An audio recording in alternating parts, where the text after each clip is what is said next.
I'm really delighted to be here and want to thank Milan and Tomáš for inviting me and Katerina for getting me here safely in one piece. And I'm very happy to be with Kalinowska and Pavel Van and all of you. And I think it's a special place where we are together. I think the world is really changing in us and around us.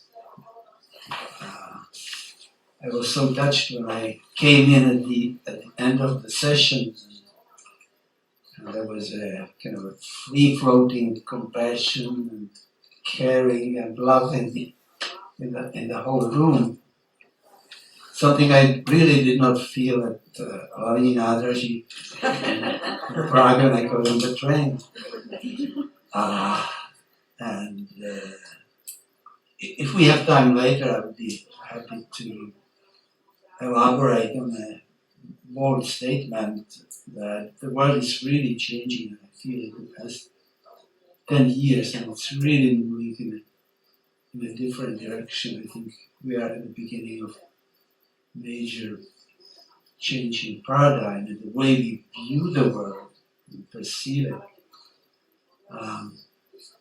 And we can get into that, but it's a long story, and I want to have enough time to share with you this, which I think is an important part of the change and part of the perspective.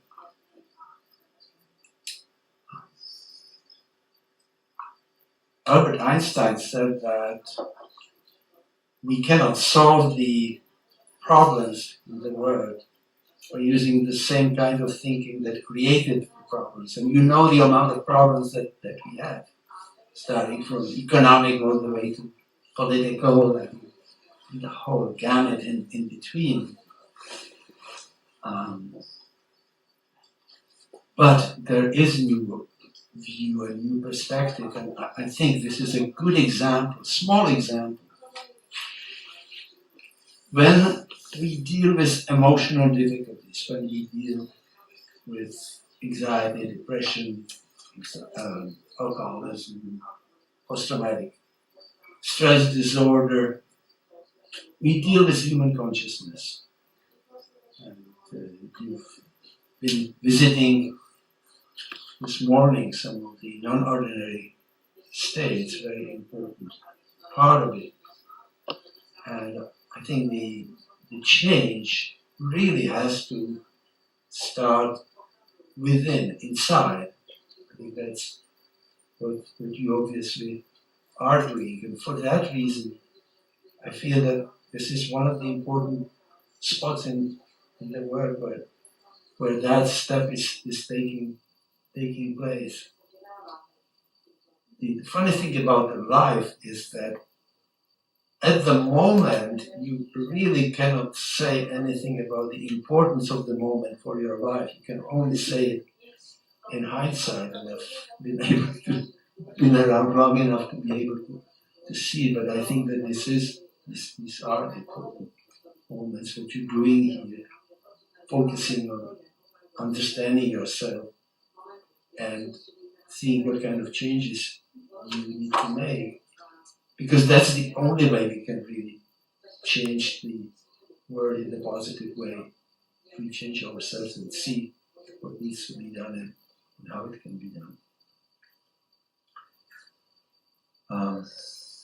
So, let me tell you about this particular small segment of the story as to what's happening. And I'm going to start with, and I should make it very clear, this is going to be a brief visit into this story. I cannot cover it all. I think you will become clearly aware how major this story is. So, the points I want to touch on today is, first of all, these near-death experiences are unusual ones. What happens is, imagine that somebody dies. For example, most common way is a heart attack. The heart stops, there's no electrical action if you check it. Breathing stops, the brain stops. There's no electrical activity in the brain. So the person is dead. Now, if that lasts for 5 or 6 minutes, you can come back. There's still enough oxygen and one can be resuscitated and come back to life. And it turns out, for example, when this happens during cardiological care, when the cardiologist is taking care of you, and it happens on the table, that up to 19 to 20% of people afterwards keep talking about what they experienced, why they were clinically dead, why they were not breathing, the brain was gone, everything was stopping. And of course, some of the things that they tell, and you will see that, they were not very eager to tell everyone because they are, of course, considered crazy. But it turns out that once people started talking about it, they are quite common experiences. The guess is about 4 to 5. North American population, I think there are some statistics, 4 to 5% of people have these experiences. They have car accidents, fell off bicycle, and some bad situation, fell off rocks, whatever. And for some reason they get resuscitated or through some miraculous situation survive. And what they say, and what you will hear the examples, these are clearly not signs of mental illness. These are people who didn't have any problems, don't have any problems. They may change afterwards because of the impact of what they learned during the situation. So it seems that it can happen to virtually anyone who gets into extreme situation. And it's interesting what that experience teaches the people who've gone through that, and what it teaches us who learn the story. And if we take that seriously inside, what kind of impact it has. Losing completely fear of death, not necessarily fear of dying, but certainly fear of death. Seeing differently why we are here for, what the purpose is.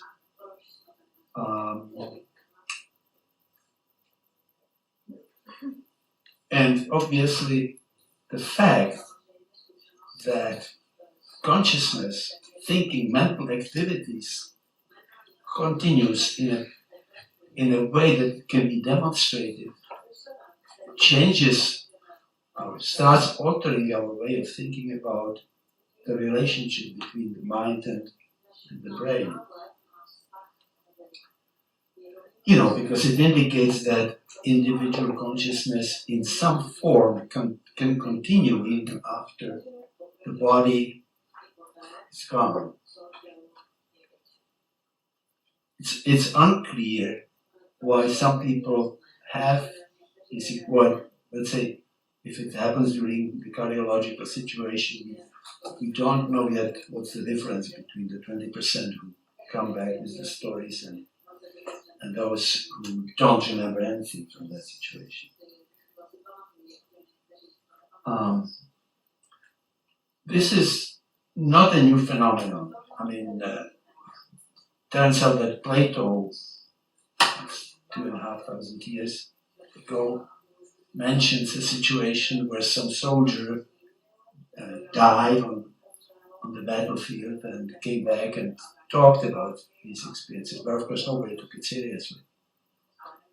The story has become big about 40-45 years ago, and this is the first book about these stories, where Raymond Moody, and if any of you were, it was 1917, I guess, sorry, 2017, the 10th person meeting in Prague, where he talked about it.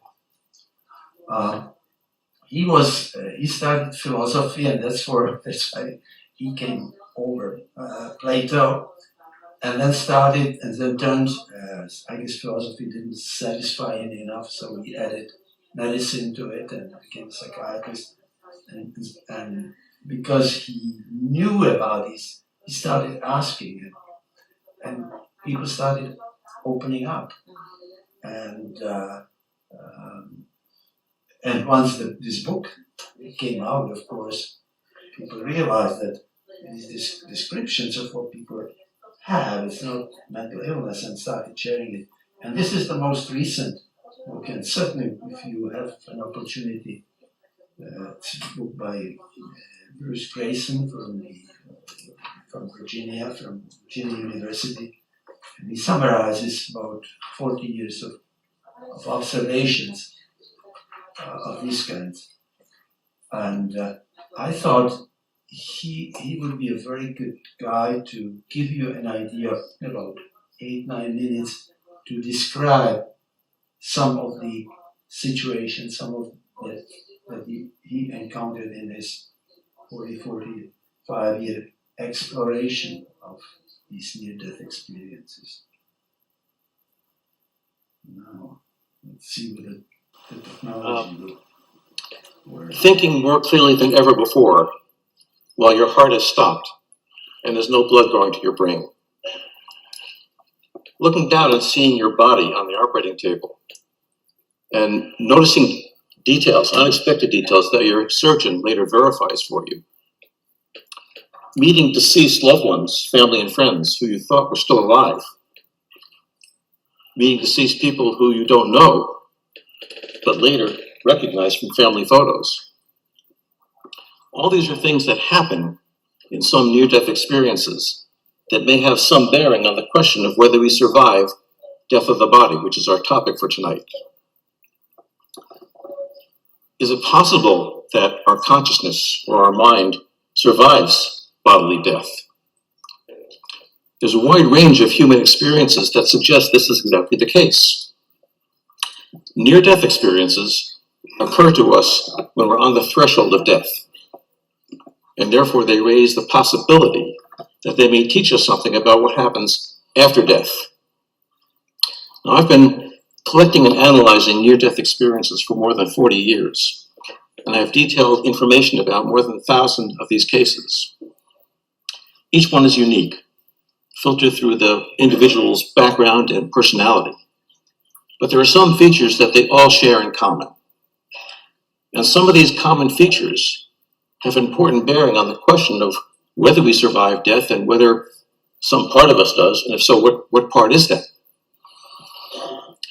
One of these features that may have some bearing on the question of survival is enhanced mental functioning, thinking clearer than ever, seeing more vividly, forming more detailed memories, at a time when your brain is seriously impaired. Now, how is that possible? It seems to defy common sense, and yet it happens. James was a 25-year-old nurse who got deeply depressed and decided to end his life. He took some medications from the hospital where he worked, took an overdose, and lay down on his bed expecting to die. He didn't. In fact, he became sicker and sicker, very nauseous with painful stomach cramps, and decided maybe he better call for some help. So he roused himself, tried to get out of bed and get to a telephone. But by this time, the drugs had kicked in and were making him very unsteady. He had trouble standing, trouble walking. Not only that, but the drugs were making him hallucinate, and he was seeing little people all around his bed, making it hard for him to get to the telephone. At this point, he told me, he drew up out of his body and was several feet above his body and behind it, thinking very clearly. And he looked down at his body, staggering around, looking very confused. He remembered being in the body and hallucinating, but from where he was, Up above, he couldn't see these little people. Now that convinced James that his mind and his body were not the same thing. And it suggests that I need to think about that also. Are they the same thing? Another feature common to NDEs that makes us question whether we survive is seeing things accurately from some visual perspective not in the body. This too defies common sense. How can you see if you're not in the body? And yet it happens. Al was a 55-year-old truck driver who went to the emergency room with irregular heartbeat. In the emergency room, during diagnostic testing, his heart condition deteriorated rapidly, and he was rushed to the operating room for what eventually became quadruple bypass surgery. In the middle of this operation, he felt himself rising up out of his body and floating weightless above it. He looked down and, to his surprise, saw himself there, lying on the table, with a sheet over his body. And he saw his surgeon down there, looking very perplexed. And as Al described it, his surgeon was flapping his arms as if he was trying to fly. Al didn't understand that. And frankly, I didn't either. I've been working as a doctor for more than 40 years in hospitals. I'd never seen a surgeon do that. I later talked to Al's doctor and asked him about this. And he acknowledged that, yes, he had done that. That where he had trained in his home country to be a surgeon, he developed this habit.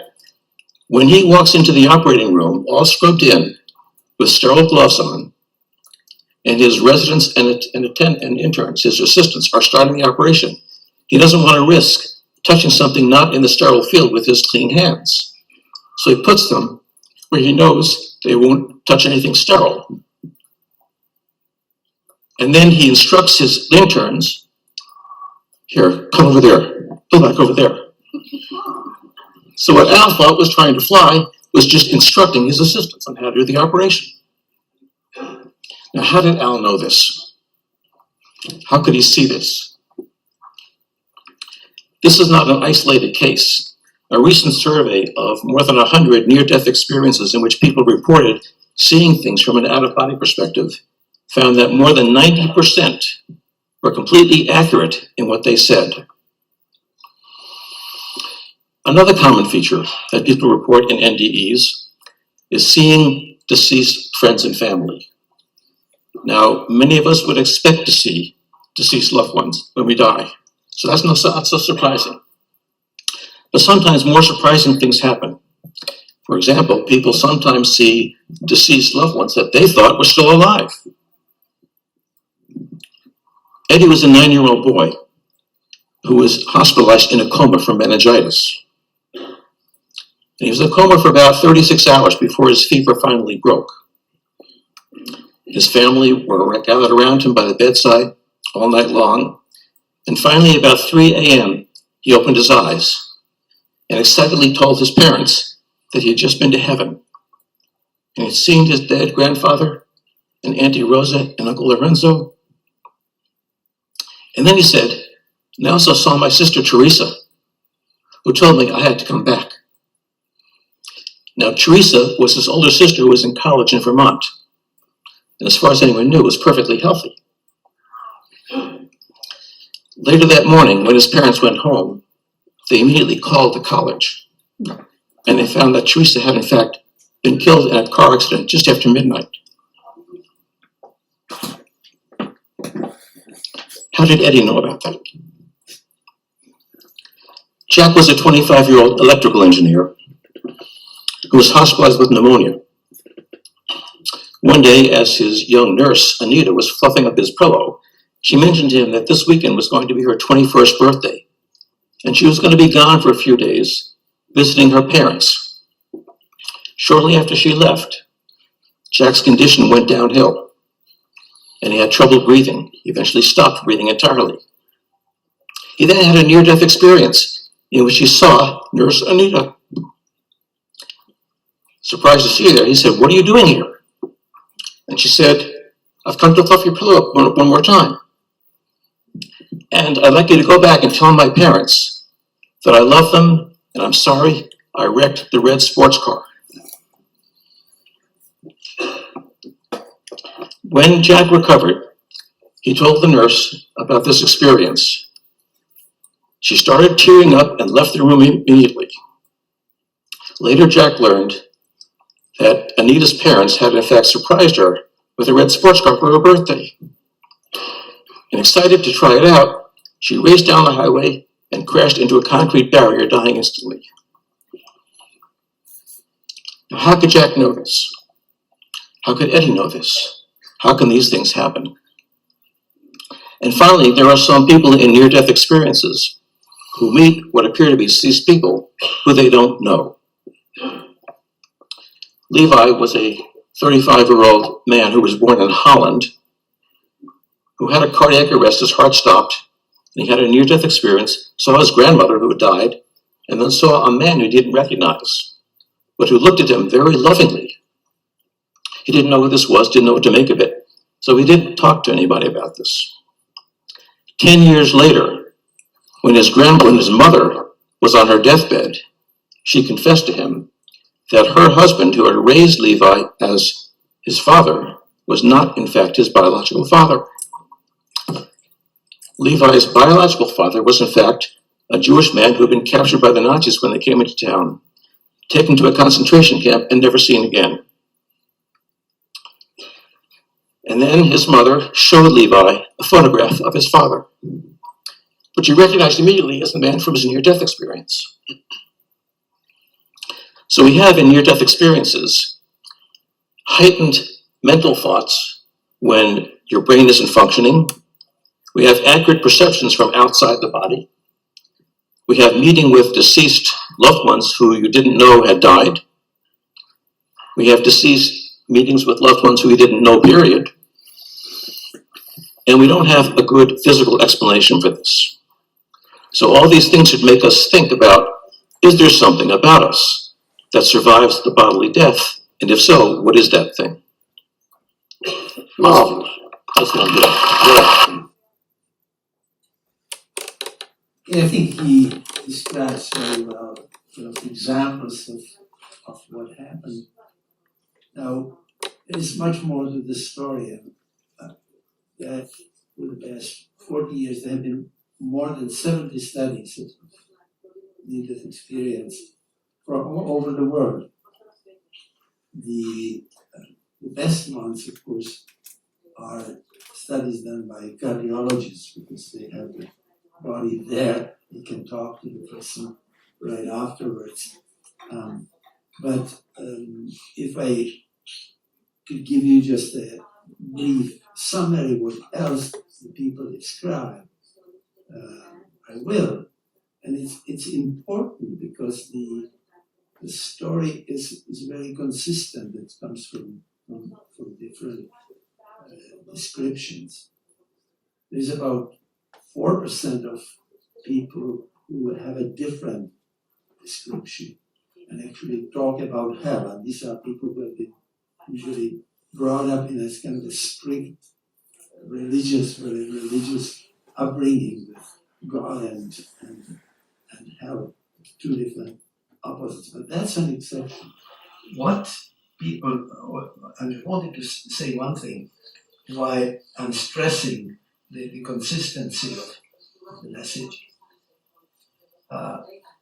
We are, for the first time in recent years, we are at the point in the history where the language of science, on the one hand, and the language of spirituality and religion, on the other hand, is suddenly coming together. And this could not happen before because there was always the idea, well, we have to test these unusual phenomena through physical means. But you have to, any new discipline has to have its own methods. You cannot in biology assume that you're going to just measure with tape and other technology like you do in physics.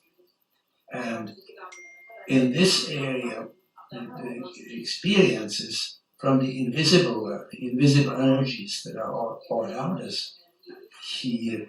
One of the techniques, obviously, is consistency of people who experience it and come back and can describe it. That certainly is happening in this particular area. So what people say is that, but if keep in mind that while they are there for 5 minutes of earthly time, they are in a zone that is timeless and spaceless. So you can have, I don't know whether you've ever noticed that with dreams, for example. Dreams, you start touching on that area, and sometimes you can have a dream that feels like it's been for weeks or years or decades, and it's turns out to be 5 minutes because this is a different dimension. And so when the experience is complete, that usually somebody appears, a friend or mentor who's already passed on and who will help the person to continue. They are brought to what they describe as presence of some being of light. They can use, of course, some different words for that, but that's the most common description. And that your past life is played in front of you, minute after minute. But it's not played just your life, but it's played along with the experiences of people who were in your life, your friends, your family. It's all the emotions, and they describe it not as a judgment, but as a teaching, that you start understand how we have impact on each other, on each other's feelings, positive or negative. And then, of course, it turns out that most people don't want to. The experience is so beautiful, they don't want to come back. But in this situation, they are told the business is not finished. You have to come back.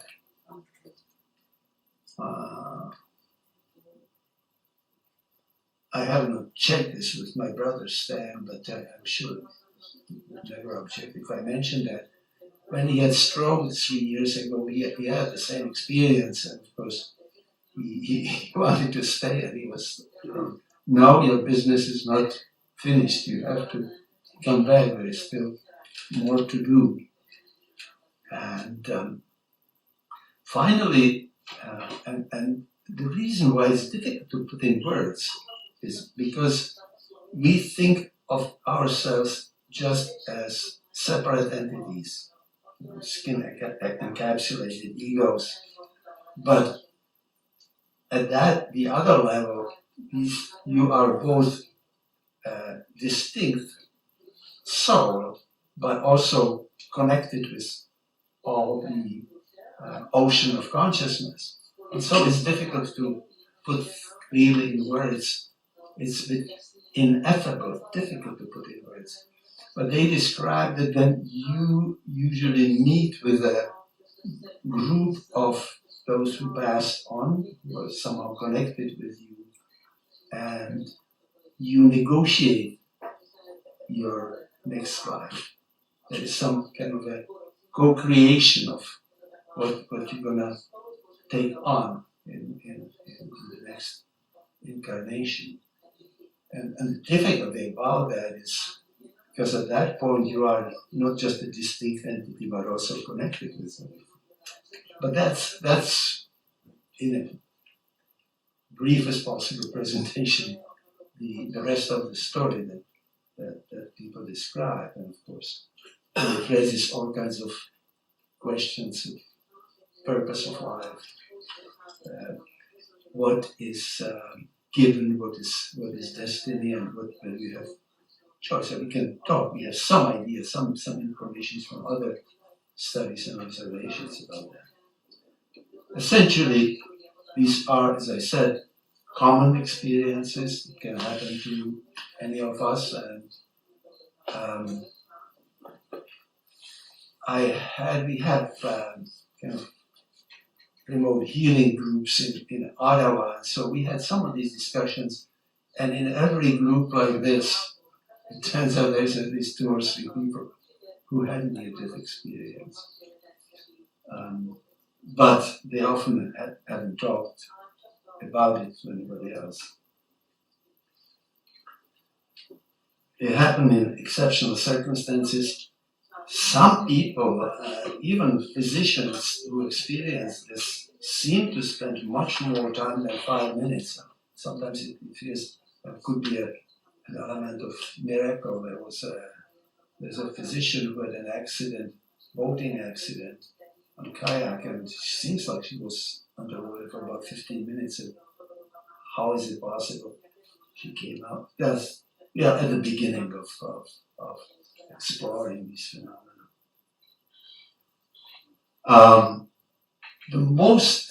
Probably the most fascinating phenomenon in this is the impact that it has on the people who had the experience. As I said, they lose fear of death. They get a different feeling for what their purpose, what their task is in life. They make it becomes much easier. They describe that it's much easier to live in the moment. I think most of our are here because we spend a lot of time kind of thinking about the past and what did we wrong and what we could have done better and what's going to go wrong in the future. But the life is really here in the moment, and the story is people say that once you have this experience, it's much easier to live right in the moment where the real life is. I've said that. They live in the present moment. The interesting thing is, people now tell me that once they think about it and fully accept it, they can make some changes in their own life as well, simply by knowing this situation. And keep in mind that the whole thing is set up in such a way. It's like the ultimate intelligence plays kind of hide and seek with us in the same that we search for what's on the other side and start touching on it and believing it. Of course, the next thing we start doubting, well, is it, maybe I'm just making this up, maybe. Because if it did not go this way, if we became very clear that this is the way it is, it would be difficult for life to continue for most population in the way it does. And it, of course, dramatically changes our thinking about the relationship between mind and brains, and that's something I'm spending a lot of time now exploring that, because it's interesting how these observations and experiments by cardiologists, how that fits with what we know about neurobiology, and what we know about neurobiology of depression and anxiety and those conditions. And of course, the question of continuity of condition after our body is gone. And we don't know who of the people who had this near-death experience, who come back with the reports and who do not. So, I think I talked long enough. Oh, maybe just last thing. Let me just say what I think. What are the lessons from this? At least I would take. Human consciousness really goes on. Now it depends how you define yourself. Do you define yourself as the body, or do you define yourself as soul, or do you define yourself as, I think one should define yourself from this, which is body and soul. We can learn about the functioning of human mind beyond the veil from these congruent reports now of thousands and thousands of people who came back. They can certainly have a profound impact on us. They can change how we live. One can become more clear about what the priorities in life really are. It certainly reduces, the experience is reduced in the fear of death. Brain alone, in my opinion, based on these facts and a bunch of other facts, whether you take psi phenomena, the hugely well documented existence of telepathy, remote viewing, remote healing, someday that psychokinesis, that all suggests that there is more to human consciousness than just brain. And if you take seriously what the people come and they come back, then we in some way seem to be co-creators of our life. And my feeling is that the important lesson from this is that we are really at the beginning of a new era in exploring human consciousness. What actually is happening out there? What happens when we are one, and how the distinct entities continue functioning in some way. That all needs to be, I think, explored. We're just getting a taste of a completely new way of looking at things. Thank you.